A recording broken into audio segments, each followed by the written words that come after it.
Thank you for joining us for our Midweek Connection, where we are interviewing people in our community so that you can get to know each other. And so we have with us today a couple of people who are newer to the Central community, Bill and Kathy Weinmann. And first, I just want to thank you for giving us your time and letting us interview you today.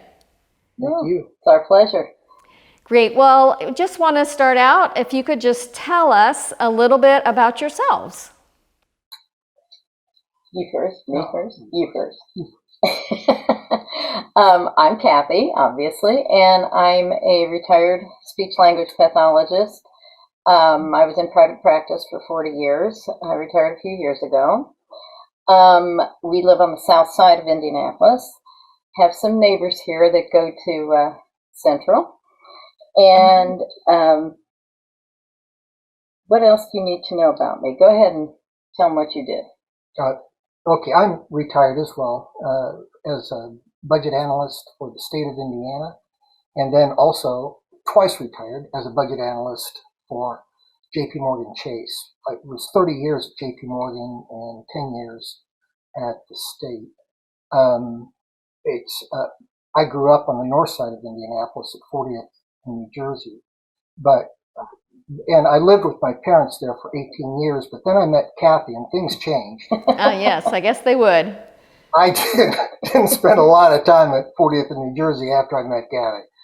And then went off to the University of Dayton, was 4 years there. Kathy graduated a year later from Ball State. We got married, and we've got 3 wonderful children and 5 grandchildren. 5 grandchildren. All right. And are those children and grandchildren in this area, or do they live far away? Our daughter Beth lives up in Chicago with her husband Sam and 2 of our babies. And then our daughter Elaine lives right down the street and is married to Colin Miller, who is Deb Mosley's son. And Dan and Deb are dear friends of ours now. A great marriage because we got 2 really good friends out of it. Yeah. And then we have our son Kevin is married to Jen, and they live on the north side of Indianapolis. Okay. And you're retired, you said. So how long have you been retired, and what are your favorite things to do as retired people? Well, I retired in 2018, about 2.5 years ago. And the very first assignment I got was taking care of my mother, who was extremely, well, actually that was 10 years ago. The first retirement. Retirement. That was the first retirement. I get my retirements mixed up. The second retirement was really facing COVID and in the middle of it. So what I do now is, and I just got in from the yard, and I'm sure I look really good. Just the yard, but I love to garden, and so I garden. All right, great. It's true vocation. Yeah. He just went to work to get money. He loves to garden. Okay, got it.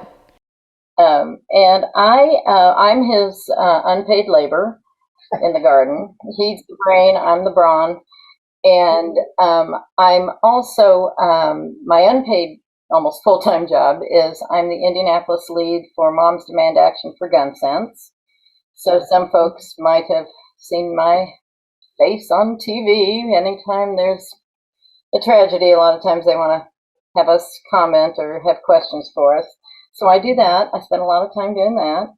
And we have a cabin on a lake up in the north woods of Wisconsin. Okay. And so we spend as much time as we can up there. We share it with Bill's brother right now.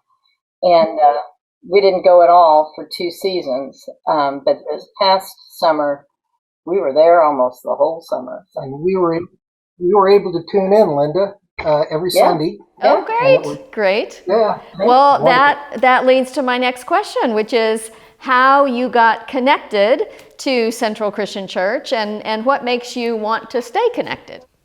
Well, first and foremost, our first connection was through Dan and Deb Mosley, and our 3 granddaughters had participated in some of your children's programs in years past, and we would come and see them and just really enjoyed the whole atmosphere of the community. and kind of stayed connected that way, obviously. But then when COVID hit, Bill and I had been looking for a new faith community before that, and it really provided us with an opportunity to attend services at a number of different churches, quite honestly. It wasn't like we were shopping, but we felt like it was a very convenient way to find out how other communities operated. And from the first time we came to Central, we just felt so at home. Oh, yeah. And your message really resonated with us. I say you, Linda, but you and all the pastors and ministers there. And then, quite honestly, give you a little hurrah here. Last Christmas, you called us and said, I have the makings of an Advent wreath. Would it be okay if I could stop by to bring it to you? And luckily, it was a nice enough day that we could sit out on the front porch and chat. And we just enjoyed that so much. It really meant a lot to us to have you personally reach out and come to meet us.